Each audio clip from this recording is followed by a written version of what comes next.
nota máxima. Então, queria parabenizar os alunos da Unial por estarem também terminando esse semestre.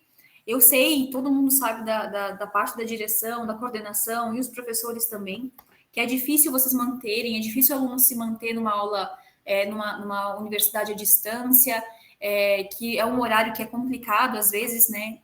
Vocês estão chegando em casa e tal. Então, eu queria parabenizar todos vocês. E na semana que vem, a gente vai fazer as provas. As provas vão ser do mesmo estilo das provas do semestre passado, do bimestre passado, né? A primeira prova. E é importante vocês saberem que a gente vai calcular a prova as notas de vocês baseados em alguns critérios. Então, presença e participação, os trabalhos que vocês enviaram, as solicitações que os professores pediram de alguma atividade depois da aula, e as provas, tá? Então, alhamdulillah. Eu vou abrir aqui a aula. A gente vai começar a revisão a partir da aula número 8, que é onde vai começar a prova, tá? A prova vai ser da aula 8 à aula 11. Deixa eu ver onde é que tá.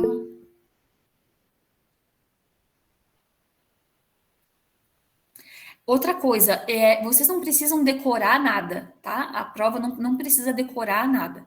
A única coisa que vocês precisam ter é atenção na hora da leitura e na hora de completar as perguntas.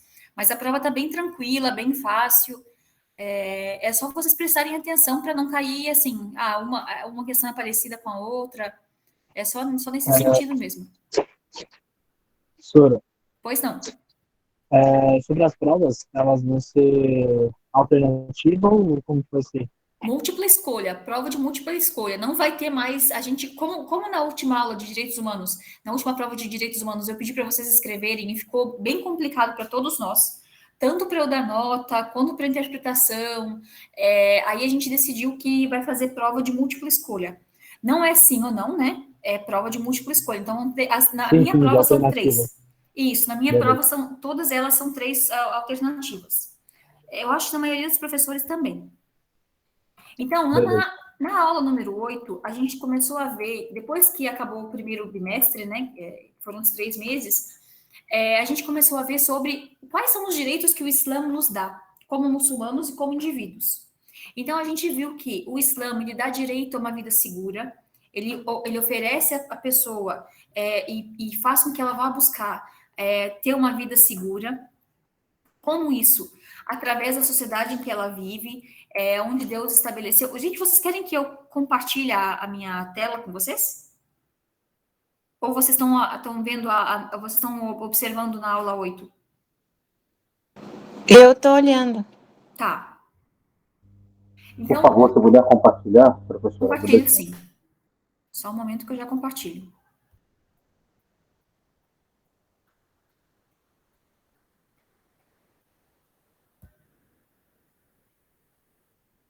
Então, tá aqui. Deixa eu ver se eu consigo deixar esse aqui maior. Pronto.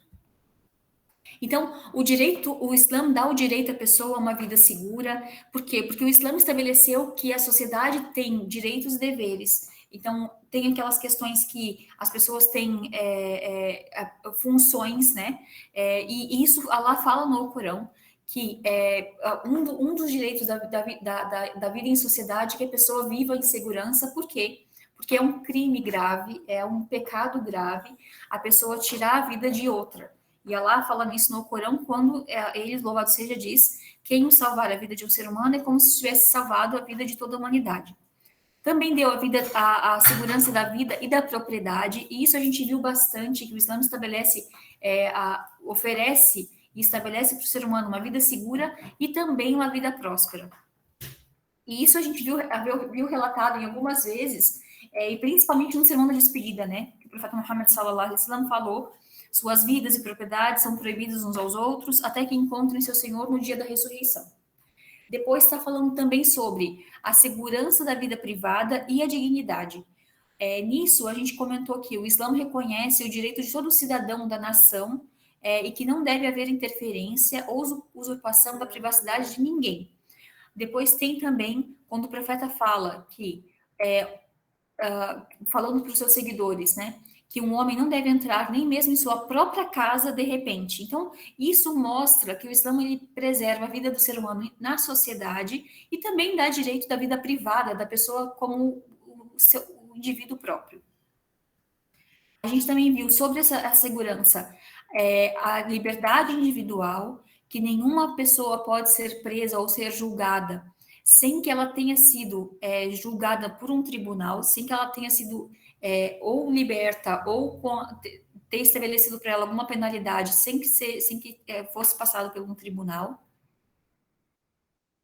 Também a gente viu sobre economia e segurança social, falando sobre o zakat, que o zakat além de ser um dos pilares do Islã, é uma das melhores ferramentas para estabilizar a segurança socioeconômica em uma sociedade, principalmente a sociedade muçulmana. Hoje em dia, a gente vê que a maioria das pessoas que se endividam, se perdem financeiramente, é porque elas utilizaram juros. Um desses motivos e isso é uma bola de neve, né? A gente como muçulmano vivendo aqui no Brasil, a gente sabe que os juros aqui são os maiores do planeta. Então, a gente vê como isso interfere na vida das pessoas, como isso causa uma insegurança muito grande. No Islã, o zakat, primeiro que a gente não pode trabalhar com juros, e o zakat vem para estabelecer uma unidade entre os muçulmanos, para que todos os muçulmanos ao nosso redor, todas as pessoas, todos os indivíduos, eles possam ter uma vida segura. O zakat, ele faz parte disso. Mas na prova, eu não vou falar sobre economia e segurança, tá? Se eu não me engano, eu não vou falar. Pessoal? Oi. Ah, tá bom. É que a minha tela ficou preta aqui. Eu pensei que vocês não estavam me escutando mais. O que mais que a gente viu? Economia e segurança social e essa foi a aula número 8. Da aula número 8, eu só gostaria que vocês lessem com atenção. O segredo da revisão das provas, eu acho que de todos os professores, é vocês se atentarem à leitura. Precisa rabiscar em algum caderno, fazer algum resumo? Eu acredito que não. A gente está fazendo uma revisão em geral hoje só para levantar alguns itens, mas a prova vai estar bem tranquila, vocês podem ter certeza. Agora vamos para a aula número 9.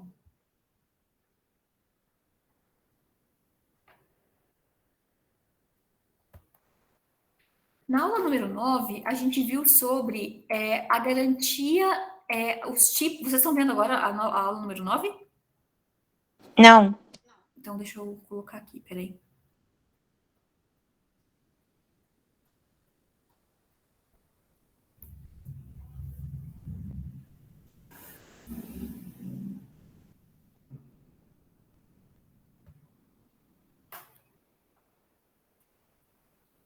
Me avisem quando vocês estiverem vendo, tá? Ok. Já tá, Patrícia. Então, vamos ver. A aula número 9 fala o quê? Fala sobre os tipos de segurança. Para a gente ter uma sociedade adequada, a gente precisa de garantias básicas que proporcionem o bem-estar dos indivíduos. Isso quer dizer o quê? Que não basta só a pessoa ter segurança alimentar, segurança financeira, mas a sociedade precisa dar vários tipos de segurança. Entre essas seguranças que o Islã estabelece, então, segurança da propriedade, e isso tem um versículo. Outra coisa, pessoal, eu não vou pedir para vocês os versículos, tá? Vai ter algumas questões que têm versículos, mas que vocês não vão precisar apontar, por exemplo. Sobre a segurança da propriedade, o que Allah fala no Corão? Ó vocês que creem, não vos devoreis ilicitamente vossas riquezas entre vós. Porque isso é ilícito, existir comércio de comum acordo entre vocês, e não cometais suicídio. Por certo, Allah é convosco misericordioso. Depois fala, em seguida, a segurança à honra. E Deus fala no Corão. Alguém pode ler para mim? O versículo seguinte?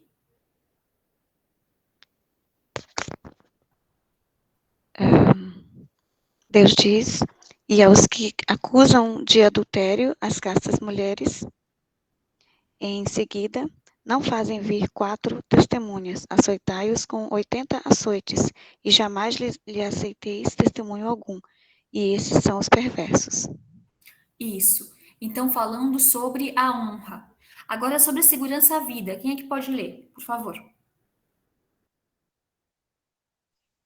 Eu. Pois Salam não. alaikum, professora. Salam rahmatullah. Deus disse ainda mais: Vinde para que eu vos prescreva o que vosso Senhor vos vedou. Não lhe atribuais parceiros, tratai com benevolência a vossos pais, e não mateis vossos filhos por temor à miséria. Nós vos damos sustento e a eles, e não vos aproximeis das obscenidades. Isso. Então, falando das obscenidades aparentes e latentes. E não mateis a alma que ela proibiu, exceto com justa razão. Exceto quando existe uma penalidade muito grande para isso. Eis que ele vos recomenda para que raciocineis. Depois fala da segurança da mente, em que o profeta fala sobre aquilo que tira o ser humano do seu estado natural. Então, sobre isso, o profeta diz: tudo que embriaga faz parte dos intoxicantes, e tudo aquilo que prejudica o ser humano é ilícito. Então, a gente viu aqui que são alguns pontos que o Islã estabelece a segurança ao indivíduo. Segurança da propriedade, ela fala um versículo no Corão sobre isso. Segurança à honra, segurança à vida, e também fala sobre segurança da mente. Depois a gente viu que, além de estabelecer para o ser humano, de proporcionar ao ser humano buscar que ele viva em uma sociedade, dar de segurança para eles, o Islã cria caminhos para que as pessoas consigam viver em harmonia. Por isso que é estabelecido o zakat. Por quê? Porque o mais rico, ele pode ajudar o mais pobre. E o mais pobre vai se sentir menos pior naquela situação, sabendo que vive numa sociedade muçulmana, em que os muçulmanos se ajudam, e não vai passar tanta necessidade assim. O zakat, ele busca estabelecer, primeiro, purificar o dinheiro do muçulmano, e depois estabelecer um pouco mais de equilíbrio social. Mas também fala sobre o sustento, porque tem uma passagem que fala que a gente tem que procurar o sustento aonde estiver. A gente não precisa ficar preso em um local só. A gente procura o sustento aonde Deus mandou. E Deus fala no Corão que a terra de Deus é vasta. Procurai um sustento, pois a terra de Deus é vasta. Então, a gente nunca vê assim, Deus não tá... Isso é uma coisa que acontece muito com os cristãos, sabe? E com os evangélicos, principalmente. De que quando ele vai à igreja, quando ele procura o pastor, ou quando a gente vê até na televisão, às vezes, né, escuta as pessoas, os padres falando assim, os pastores falando, você tem que doar, você tem que dar aquilo que você tem para que Deus possa te abençoar. No Islã é o contrário. No Islã é o contrário. Trabalha que Deus vai te abençoar. Procura o sustento. Procura, se esforça, procura ele, que Allah vai te abençoar.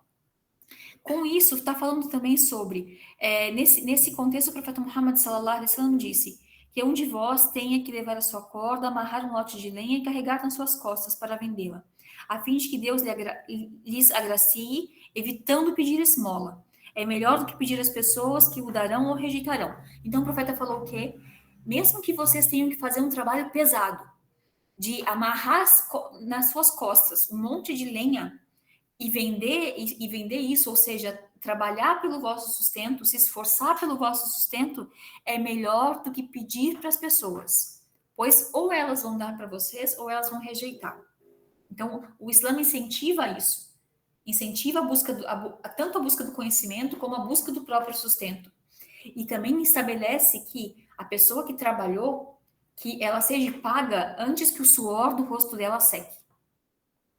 Antes que o suor, isso vale para a gente como trabalhador e para a gente como solicitando o serviço, né? Então, quando você vai chamar alguém para trabalhar para você, seja no que for, muçulmano ou não, porque nesse sentido todas as pessoas têm o mesmo direito, que a gente pague pelo serviço antes que o suor do trabalhador seque.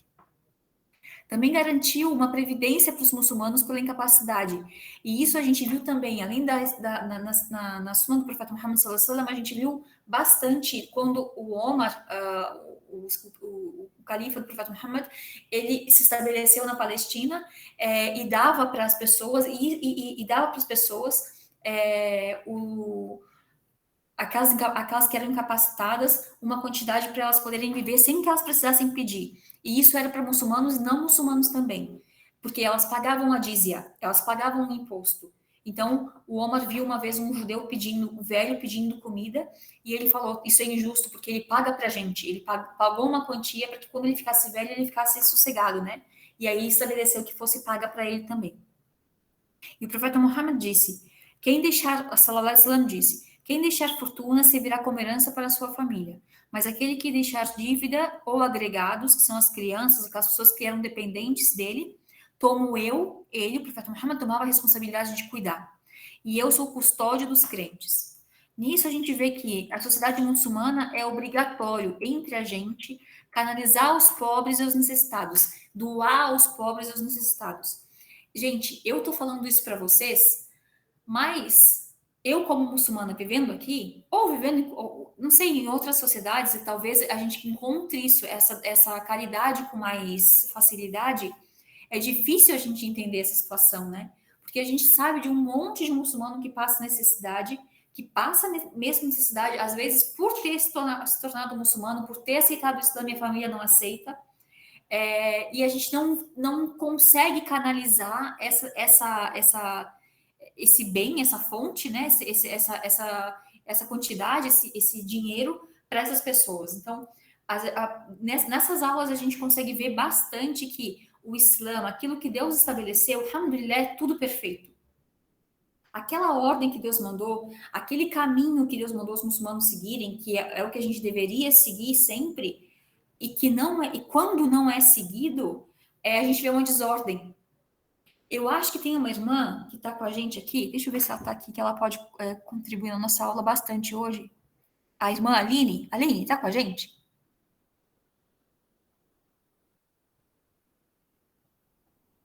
Sim, mas estou. Salam alaikum. Salam alaikum. Aline, é você que faz trabalho voluntariado lá no aeroporto, né? Com os afegãos. Isso mesmo. Então, você pode contar um pouco dessa experiência de ver os muçulmanos que precisam dessa ajuda e não ver a sociedade se envolvendo na questão deles, porque eles são nossos irmãos, né? Eles são muçulmanos como a gente, e a gente está vendo aqui na aula de direitos humanos que eles cabem completamente na aula de direitos humanos, porque a gente não vê a gente se movendo em torno dos nossos irmãos, né? Que estão numa situação que, alhamdulillah, a gente não passa isso, alhamdulillah. Independente daquilo que a gente viva, né? Isso, irmã, subhanallah. O pior de tudo não é isso. O pior de tudo é ver, além da falta da união, da UMA brasileira em apoiar e acolher esses irmãos muçulmanos, nós vemos que quem está acolhendo são os evangélicos. E estão sofrendo, nossos irmãos estão sofrendo um assédio religioso muito grande. Né? Estão sendo coagidos a participar de cultos evangélicos e muitos até disseram que eram cristãos simplesmente por conta do assédio, com medo de sair do abrigo, não ter onde ficar ou ter que voltar para o aeroporto. Então, são direitos humanos totalmente violados e violados pela sociedade civil em si, né, que não está se unindo para compor um acolhimento para essas pessoas. É muito triste, hein? É muito triste. E a gente vê que se a gente como comunidade se juntasse, né, se a gente fizesse aquilo que Deus fala no Alcorão, que nós somos um povo, que a gente precisa dar segurança para essas pessoas, porque estão vindo numa outra situação, né? A Samanta está falando, não sei se é falta de informação minha, mas acho que os evangélicos conseguem se organizar mais. Então, eu acompanhei há algum tempo a ONG, tem uma pessoa que é responsável lá no aeroporto, que está fazendo esse trabalho, né? E eu entrei no perfil das ONGs que têm ajudado. E eles são, na maioria, evangélicos. Como que eles conseguem se organizar mais? A gente não. Como, né? Allahu Akbar, como isso vai ser, como Deus vai nos julgar por isso, né? Allahu Akbar, assim. É muito triste, gente, é muito triste. Por isso que eu falo para vocês que as aulas de direitos humanos, elas servem para um ideal, que muitas vezes a gente não consegue enxergar dentro da nossa comunidade. Mas o primeiro passo a gente já deu, que é saber que o Islã proporciona isso e chama os muçulmanos a fazerem, a praticarem isso, porque faz parte da nossa religião. Então, esse é o primeiro passo, saber que isso é uma regra islâmica. A gente não está fazendo caridade nenhuma em ajudar o próximo, né? E também, quem sabe, se dispondo ou perguntando ou ajudando um pouco, cada um ajudando um pouco, a gente consegue mudar essa situação, né? Porque esses movimentos de muçulmanos saindo de um lugar para outro, a gente conhece desde que todo mundo nasceu aqui, né? Desde que todo mundo nasceu, a gente vê guerras entre países não muçulmanos com os muçulmanos, e nossos irmãos tendo que se mover de um lugar para outro. E isso é o que vem acontecendo no Afeganistão agora, porque há alguns anos atrás foi o que aconteceu com a Síria, né? Os nossos irmãos na Síria, que, alhamdulillah, chegaram aqui numa condição melhor que os afegãos e se estabeleceram, alhamdulillah. Bom, então essa foi a nossa aula número 9. Mas tem mais.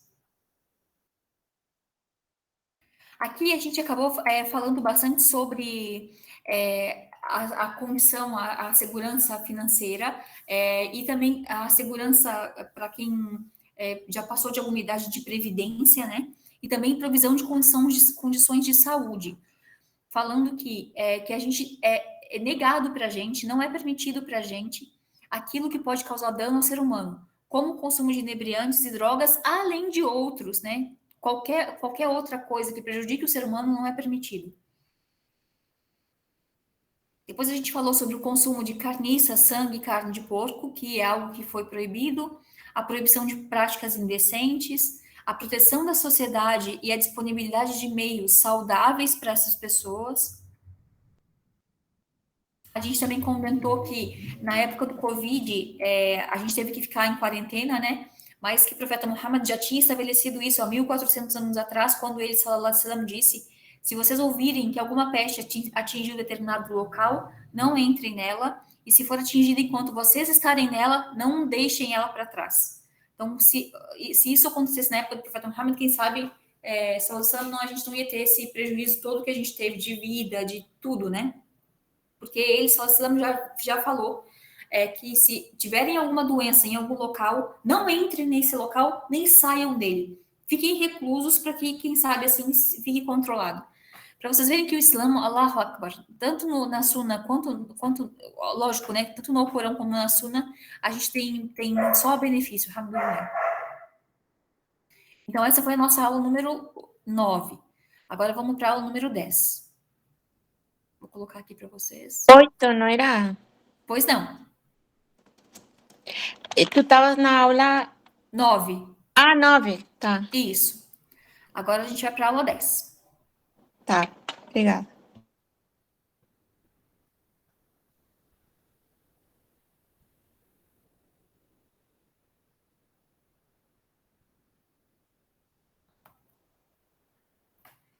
Na aula 10, a gente falou bastante sobre o Islã e a igualdade. Na prova, gente, eu não vou ficar falando novamente sobre o Islã e igualdade, porque vocês fizeram um trabalho sobre isso, né? Foi o trabalho de pesquisa de vocês. Então, falando sobre a igualdade, a gente viu que no Islã não tem diferença de cor, de região ou de língua, embora, novamente, a gente viva isso. Agora, menos, mas a gente vivia isso, né? Quando as pessoas achavam que o Islã era uma religião dos árabes, que a pessoa que se da onde que a gente é. Então, hoje em dia, a gente vê um pouco menos, porque as pessoas, o Islã, às vezes, as informações estão na cara das pessoas, então fazem com que elas, às vezes, nem estudem, nem saibam, nem se interessem em saber, mas agora elas já sabem já que o muçulmano não é aquela pessoa que nasceu na Arábia, que lá tem muitos muçulmanos, que o Islã veio de lá, mas que existem muçulmanos, a maioria dos muçulmanos não são de regiões árabes.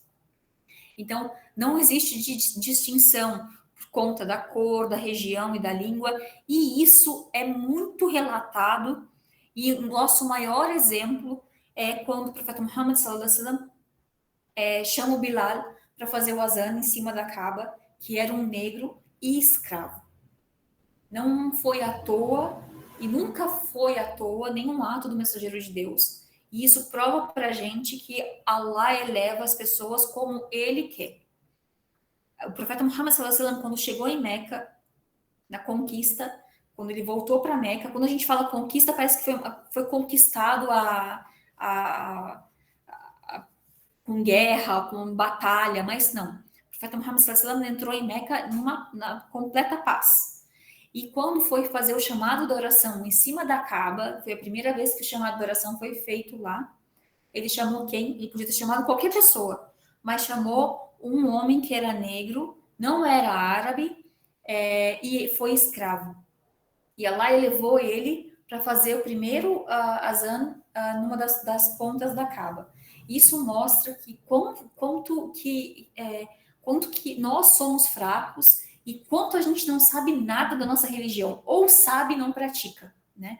Porque às vezes acontece isso até mesmo entre nós muçulmanos, entre árabes e não árabes, entre quem sabe mais, quem sabe menos, ou né? Enfim, um monte de discriminação, enquanto a gente vê um dos maiores exemplos do mensageiro de Deus chamando um homem ex-escravo, que foi liberto, que não era árabe e que era negro, para fazer o azan. Então, alhamdulillah, que os errados, a gente continua muito errado, e o Islã e na Sunna a gente encontra tudo que a gente precisa para viver numa sociedade tranquila, sem discriminação de cor, de raça e de língua. Sobre isso, Allah fala no Corão: ó humanos, temei a vosso Senhor, que criou vocês de um só ser. De um só ser. E vocês são irmãos. Do qual criou a sua companheira, e de ambos fez descer inúmeros homens e mulheres. Isso para que os indivíduos desfrutem de seus direitos inalienáveis, e cada um sinta o tratamento igualitário que o Islã proporciona, sendo que não há direito focalizado em um determinado grupo em detrimento do outro. E o profeta Muhammad sallallahu alaihi wasallam disse: ó povo, vosso Senhor é um só, vosso Pai é um só. Não há preferência de um árabe sobre um não árabe, e nem de um não árabe sobre um árabe. Não há preferência do branco sobre o negro, nem do negro sobre o branco, exceto por aquilo que ele tem de temor a Deus. Allahu Akbar, Allahu Akbar, Allahu Akbar. Ya Rabbi, como a gente erra na vida. Ya Rabbi. E como a gente precisa estudar mais sobre nossa religião, como que a gente precisa estudar mais sobre, principalmente sobre o sermão da despedida, gente. Agora, a gente já avançou bastante na matéria de direitos humanos. Inshallah, o que eu estou planejando para vocês no próximo semestre é que a gente pegue pelo menos uma parte, cada semana a gente pegue pelo menos uma parte do sermão de despedida e que a gente estude sobre isso, porque ali eu acho que a gente encontra tudo para a nossa vida. Tudo aquilo que o profeta Muhammad queria passar para a comunidade, para a sociedade, está no sermão da despedida. No Islã, a espécie humana tem a mesma origem, por isso não existe nele espaço para vanglória étnica ou genealógica e a fim de desprezar as pessoas, porque só existe vanglória étnica, né? A pessoa fala, eu sou, sei lá, americano, eu sou japonês, se não for para desfazer alguém. Ninguém se vangloria de nada se não for para desprezar alguém. Então, quando tem um orgulhoso, vai ter uma pessoa que está sendo humilhada. E nisso as pessoas subestimam e se aponderam de suas propriedades, e isso a gente viu na história da humanidade, né? A pessoa que se vangloria, que acha que ela tem poder nas mãos, ela usa esse poder para quê? Para surrupiar as outras comunidades. E isso a gente viu sempre, na história da humanidade.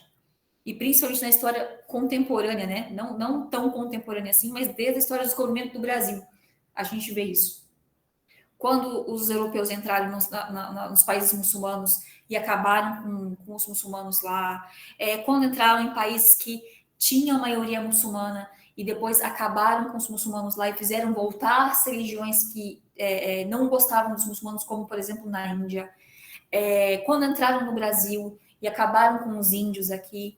Então, quando existe um povo que se vangloria de algo, a gente vai ver que vai ter um povo que vai sofrer embaixo. Sobre isso, o profeta Muhammad também falou: ó povo, Deus removeu de vós a arrogância e o orgulho da época da ignorância pré-islâmica. Por quê? Porque isso existia também na Arábia. Isso existia entre os árabes lá. Principalmente entre os Quraysh, que eles eram os guardiões da Kaaba e se vangloriavam sobre os outros. Os seres humanos são de dois tipos. Isso o profeta Muhammad dizendo, sallallahu alaihi wasallam. Um é piedoso, generoso com Deus, e o outro é imoral, desgraçado e avarento com Deus. E todas as pessoas descendem de Adão, e o profeta Adão foi criado da terra. Sobre isso, ainda a gente pode ver que no Islã não há espaço para injustiça, desigualdade, vanglória entre os seres humanos por causa da cor ou da etnia. Aquilo que atualmente se denomina por racismo, no Islã não existe isso. Existe entre os muçulmanos, sim, a gente pode dizer. Tudo voltando naquilo que eu falei para vocês. Errados somos nós, no Islã não. No Islã existe racismo? Não. Entre os muçulmanos existe? Sim. No Islã não existe. Os judeus e os cristãos alegavam ser superiores sobre o resto das pessoas. Por isso, Deus desdenha a realidade deles e evidencia que não há desigualdade entre as pessoas, exceto pelo grau da sua fé. Sobre isso, Allah fala no Alcorão, louvado seja. Os judeus e os cristãos dizem, somos os filhos de Allah e os seus preferidos. Fala para eles, ó Muhammad, por que então Allah castiga vocês pelo pecado que vocês cometem? Vocês são somente seres humanos como qualquer outro. Então, eles se vangloriavam, diziam que Allah preferia eles. E aí Allah fala no Corão, se vocês acham que Allah prefere vocês, por que Deus castiga vocês, então? Enfim, sobre a igualdade, vocês viram também o nosso irmão que fez a tese dele, e foi o trabalho de vocês, então não vou me alongar aqui. Deixa eu ver se essa aula falava somente sobre igualdade. Agora vamos para a aula 11, que é a nossa última aula sobre a prova.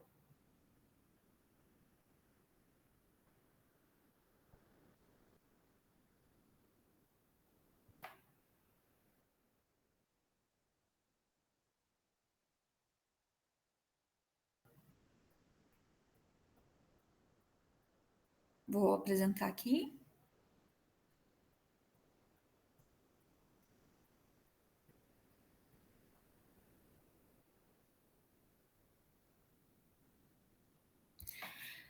Já na aula 11, a gente falou bastante sobre a preservação da religião. Então, depois de ter uma comunidade segura, que ela tenha condições, que ela tenha condições mentais, que ela tenha condições econômicas, que ela tenha condição de saúde, que as pessoas vivam igualitariamente, a gente tem a preservação da religião. A religião, o que é? É uma doutrina construída por princípios e valores que regulamentam a vida dos indivíduos e da sociedade. Dentre essas doutrinas, aquelas que são só espirituais e as outras que falam que divergem com a natureza e com o bom senso. Aquelas proferidas pela civilização, quer dizer, aquelas doutrinas que pregam a santificação e adoração às criaturas. Então, a gente vê que existem duas vertentes. Aquelas que voltam somente para o interior da pessoa, que façam que a pessoa esqueça do que ela tem que viver em sociedade, e, ao contrário, aquela que a pessoa adora outros que não foram lá. Dentre essas doutrinas, há aquelas que visam ceder ao capricho, ao instinto e aos desejos, que são as doutrinas materialistas, que santificam a matéria e negam qualquer outra possibilidade além da matéria. E Allah fala isso no Corão falando, viste aquele que tomou por Deus sua paixão, seus desejos, a vida mundana? E entre as outras doutrinas, são as que se voltam unicamente para o espiritual. No caso do Islã, a gente não separa o espírito do corpo, mas o Islã vem para estabelecer um equilíbrio, de maneira que a gente não caia nos nossos desejos, mas também não viva num outro planeta achando que a gente pode viver sem trabalhar, né? A gente precisa ter um equilíbrio, trabalha e reza. E nisso a gente vê o hadith do profeta Muhammad quando ele se encontra com alguns muçulmanos. Eu acho até que está escrito aqui. Deixa eu procurar aqui. Está mais para o final da aula.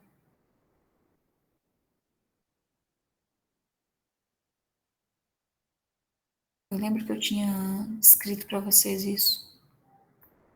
Enfim, que fala que um dos companheiros do profeta Muhammad chegou para ele e falou, já que a gente quanto mais a gente se esforça, mais recompensa a gente ganha. Então, eu vou rezar o dia e noite e não vou dormir. O outro falou, vou jejuar sem parar. E aí o profeta Muhammad falou, não é assim. A gente precisa ter um equilíbrio. Vocês rezem e trabalhem. Vocês jejuem. Ai, que susto. Patricia, Oi. está en la página 5. Né? Eu sabia que estava um pouco mais para baixo. Vamos chegar lá. Eu tomei um susto aqui, eu estava falando, escutei um barulho. E também fala o quê? Que a gente jejua, quebra o jejum, que a gente trabalha, né? A gente mantém esse equilíbrio. Enfim, depois disso a gente viu que existem meios para conservar a religião, e dentre esses meios, Deus fala que a gente não deve, a gente tem que seguir o ensinamento correto e evitar o extremismo. Também não criar inimigos no Islã. A gente deve ter paciência chamando as pessoas para a nossa religião. Ordenar aos muçulmanos que eles sejam exemplos dos ensinamentos para que as outras pessoas vejam que a gente põe em prática aquilo que a gente aprende. E nisso, mais uma vez, a gente acaba errando. Mas, gente, quando eu falo que a gente erra, todos nós somos falhos e Deus sabe da nossa condição. Então, a gente erra tentando acertar. Eu acho que é assim também. A gente não pode se culpar, né? Achar que tudo é culpa, nós somos todos completamente errados, ou a gente está seguindo o Islã de uma maneira errada. Allah testou os povos de várias maneiras. Allah testou os povos dos profetas anteriores ao profeta Muhammad sallallahu alaihi wasallam de várias maneiras. Dando, por exemplo, na época do profeta Jesus, qual era o maior milagre da época do profeta Jesus?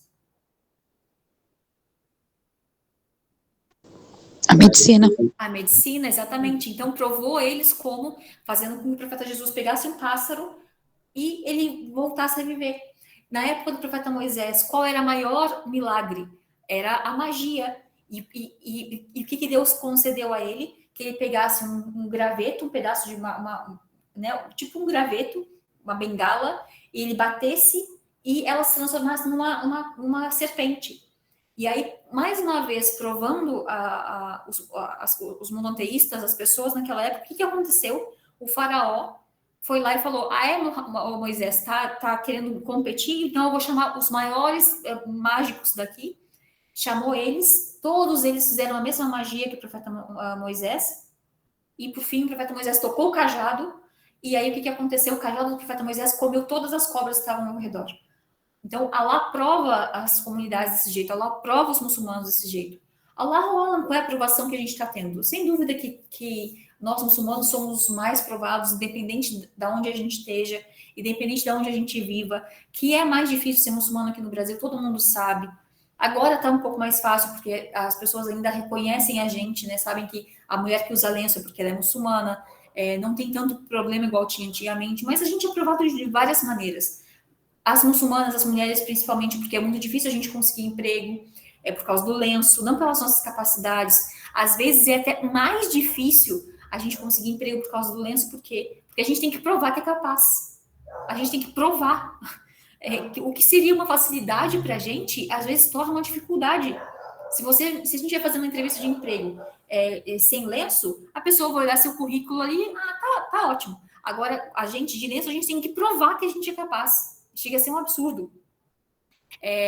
Entre os homens também, vai trabalhar num ambiente que não pode mexer com bebida, que não pode mexer com, né, enfim, todas as proibições que a gente tem. Então, as nossas provações são muitas, são constantes. Isso quer dizer que a gente está fazendo errado? Não, isso quer dizer que Deus nos testa. E testou todos os povos.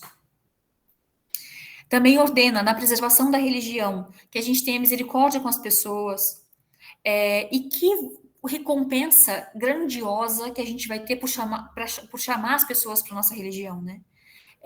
E o profeta Muhammad sallallahu alaihi wasallam falou, se Deus guiar por intermédio de você, de qualquer pessoa, que falar para o outro sobre o Islã, sobre o monoteísmo, sobre adorar Allah, porque, gente, o Islã, ele é tão imenso. O Islã é um sistema de vida, Allahu Akbar. E Deus estabelece para a gente tanta coisa.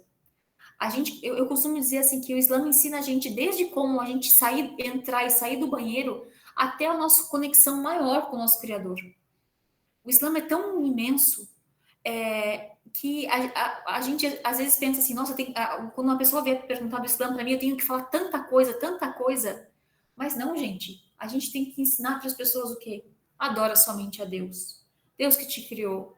É Ele que merece nossa adoração. E Deus estabeleceu para a gente as orações. Deus estabeleceu para a gente o jejum, uma vez no ano. Deus estabeleceu para a gente o pagamento do zakat, porque todas as pessoas possam viver de uma maneira mais equilibrada. E Deus estabeleceu para a gente também o quê? Que a gente faça peregrinação, se for possível, que a gente adore somente a Allah, que a gente acredite nos anjos, que Deus mandou através dos anjos livros. Para quem? Para mensageiros que foram escolhidos por Deus, eram as melhores pessoas na época deles. E além disso, Deus mandou para cada povo um profeta e um mensageiro. Deus nos criou de um único ser, de Adão. Depois tirou dele a Eva. E nós somos filhos todos nós somos filhos dos mesmos pais. Estabeleceu depois no meio dessa sociedade, Deus escolheu as melhores pessoas para que ensinassem, para que lembrassem a gente a adoração a Ele. Deus também colocou para a gente que a gente deve acreditar no destino, seja ele bom ou mal. Seja o destino bom, a pessoa conquistando aquilo que ela quer, vivendo feliz, ou mal naquilo que Deus estabelece para a gente nos nossos testes. E depois disso tudo, a gente vai ser julgado. E se a pessoa tiver mais boas ações, a pessoa vai para um paraíso que vai ser eterno. Eterno. O paraíso vai ser eterno. A gente olha para trás e pensa assim, meu Deus, esse ano, por exemplo, a gente já está no final de janeiro, o ano passou, o mês passou como? Assim, rapidinho. Ontem a gente estava já em 2022. O paraíso, e a Dúnia é assim, passa muito rápido. No paraíso, a nossa felicidade vai ser eterna. Vai ser tudo eterno lá. Lá a gente não vai sentir fome, não vai sentir sede. A gente vai estar com as pessoas com que a gente ama, se elas aceitarem a mensagem de Deus. Mas, por outro lado, se a pessoa fez algo que foi ruim nessa vida, principalmente errou na adoração ao nosso Senhor, ela vai para o inferno, que também vai ser eterno. Esse é o Islã. Esse é o Islã. A gente não precisa ficar falando, Deus proibiu, a mulher tem que usar lenço, tem que rezar 5 vezes por dia. Não, gente, é simples. É simples. Chamar uma pessoa para o Islã é simples. E o profeta Muhammad falou, se uma pessoa, por intermédio de vocês, aceitar o Islã, será melhor para vocês do que os camelos vermelhos, que era o que valia mais naquela época. É considerado a maior riqueza. Então, é melhor para que alguém se convertendo na mão de outra pessoa do que todas as riquezas que a pessoa pode ter nessa vida. Depois, o Islã também fala sobre a preservação da vida, preservar a alma humana, para que quando aconteça alguma injustiça, que isso não fique impune, mas que também isso não se torne banal, que se estabeleça um julgamento, que a pessoa seja julgada de acordo com aquilo que ela fez, e que se a família, por exemplo, a pessoa acabou matando outra num acidente e tal, e se a família perdoar, está perdoado. O Islã não veio, é diferente do que as pessoas dizem de que o Islã é uma religião difícil, que condena a pessoa com o julgamento de cortar a mão, vou cortar a mão, que não sei o quê. Mas isso são só exemplos. Para chegar a cortar a mão de uma pessoa, porque precisam ter testemunhas, existe uma série de condições. Não é assim, a pessoa furta ou rouba e vai lá e corta a mão igual, né, de maneira indiscriminada, assim. Depois a gente falou sobre proibir, assim como o Islã orienta as pessoas e incentiva as pessoas a ter uma vida tranquila, sossegada, também obriga ela a preservar ela própria. Então, proibiu a autodestruição, que a pessoa não cause dano a ela mesma, e proveu os direitos estabelecidos por Deus, ou seja, desfrutar daquilo que Deus deu, entre a comida, a bebida, vestimento e o casamento. Depois também a gente comentou sobre a preservação da mente, que é algo que a gente tem sofrido muito, principalmente depois da pandemia. Eu vejo muito assim, principalmente entre as crianças, depois que eles voltam para a escola, né? No período antes da pandemia, depois da pandemia, como a gente ficou perturbado, como isso tudo entrou na nossa mente de uma maneira que a gente não deu conta. E agora, aos poucos, voltando, né? Porque a gente ainda está voltando e vai ser uma volta imensa, longa, de repente, por gerações. Como a gente ficou perturbado com tudo isso que aconteceu, né? E isso serviu, abriu portas para quê? Para que a gente ficasse mais deprimido, para que a gente não viver em sociedade causou isso. Então, quando acontece da pessoa ter algum problema, ela tem que preservar, ela deve preservar a mente, deve procurar ajuda, seja mais na parte religiosa quanto na parte médica também, porque aquilo que Deus, que os médicos sabem é aquilo que Deus permitiu.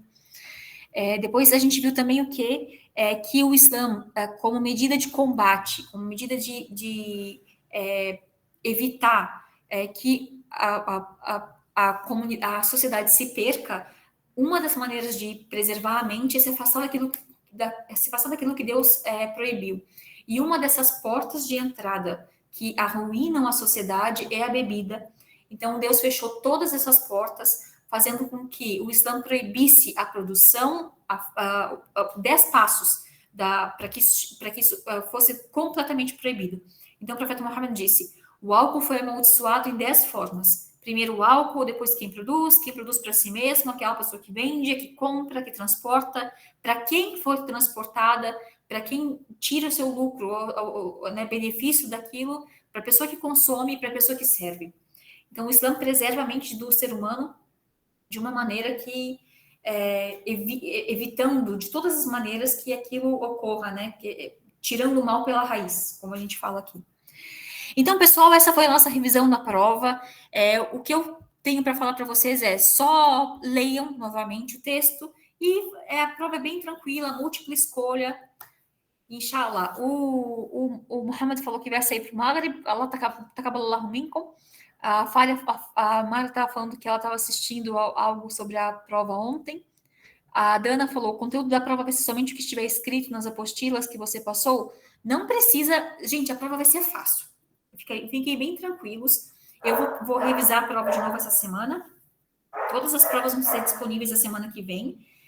No mesmo horário, às 6h30, ou às 6h30 ou às 7, ou às 8, não lembro exatamente como que ficou estabelecido, mas vai ter um horário específico, vocês vão lá, abram, façam a prova, fechem, tenham atenção aos erros que vocês cometeram na prova passada, de que às vezes passava do horário, aí vocês não conseguiam abrir, mas tudo isso eu vou explicar no final de semana, que é para a gente não ter problemas, igual a gente teve na aula passada, nas provas passadas. Não vai ter nenhuma questão que não esteja na apostila, nenhuma. A prova de direitos humanos vai ser o quê? A interpretação de vocês. É múltipla escolha? Tem algumas perguntas que estão mais, assim, elaboradas, mas a maioria delas é bem fácil. É só ter atenção às respostas. Certo, gente? Então, inshallah, vejo vocês... O conteúdo da aula vai ser da apostila da aula 7 até a aula 11. Da aula 7 à aula 11. A Mara tá falando, ama cachorro. Esse é o cachorro do meu vizinho. Quem mais? Isso, da aula 7 à aula 11. Pois não, Clélia? Assalamu alaikum warahmatullahi Alaikum wabarakatuh. salam. Eu estou em outra cidade, irmã, porque assim, época de férias, a gente que é professor, né? E eu gostaria, assim, eu acompanhei a aula, mas não 100%, porque eu estava em trânsito. Mas eu gostaria só de certificar. Então, nós vamos fazer a prova a partir da aula 7 até a aula 11, é isso? Isso, é só ler com atenção o texto, só isso. Pronto, mais ou menos assim, 20 questões. Como é que vai 10. ser o tempo? Vai? 10 questões. 10? 10 questões. O tempo, eu acho que são 2 horas para fazer, né? Eu não me recordo, mas eu vou passar todas as informações para vocês, gente, mas vocês conseguem fazer a prova fácil. Fiquem bem tranquilos. Isso, é aberta? Vai ser prova aberta ou vai ser prova fechada? Fechada. Vai ter horário para entrar e horário para sair. Não, eu digo assim, vai ser uma prova objetiva ou subjetiva? Sim, Perdão, desculpa. a prova vai ser de múltipla escolha. Não precisa escrever Ah, nada. então pronto. Mashallah. Não Pronto. Dana, isso aí. eu acho que vai continuar sendo uma Gratidão, hora. Eu não então. sei. A gente vai ver isso baseado nas provas que vocês fizeram anteriormente. Eu só peço que vocês entrem no horário, para que isso não cause problema. Flávia? Vai ser no mesmo dia de aula? Oi?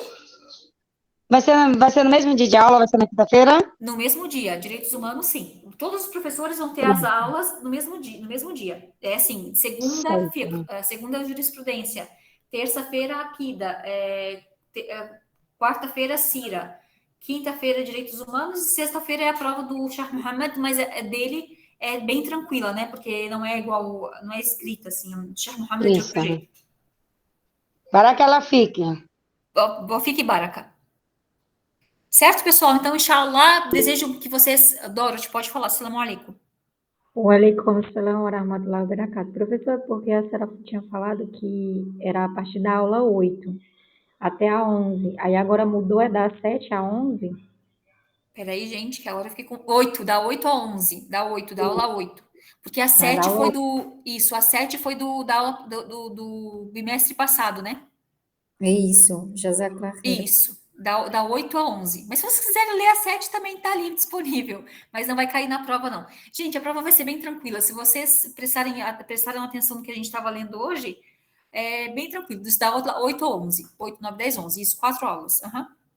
As outras aulas eu preferi não colocar, para não ficar muito extenso. Aí tem que fazer 20 perguntas. E aí eu sei que às vezes é difícil, às vezes a conexão cai, aí vocês perdem a prova, às vezes perdem o horário. Então, 10 perguntas tá suficiente, inshallah. Vejo vocês, inshallah. Não vejo vocês na próxima semana. Aí, assim, semana que vem a prova, na outra semana é férias. É semana livre para vocês não precisarem se preocupar, tá? Não tem aula daí. Na semana seguinte, a semana que vem, não vai ter aula. Mas eu deixo tudo explicadinho lá no grupo, inshallah. Então, assalamu alaikum, wa rahmatullahi wa barakatuh. Boa sorte para vocês todos aí, tá? Estudem. Assalamu alaikum. Walaikum salam wa rahmatullahi wa barakatuh. Salam. Amém. Assalamu alaikum warahmatullahi wabarakatuh. Waalaikumsalam warahmatullahi wabarakatuh.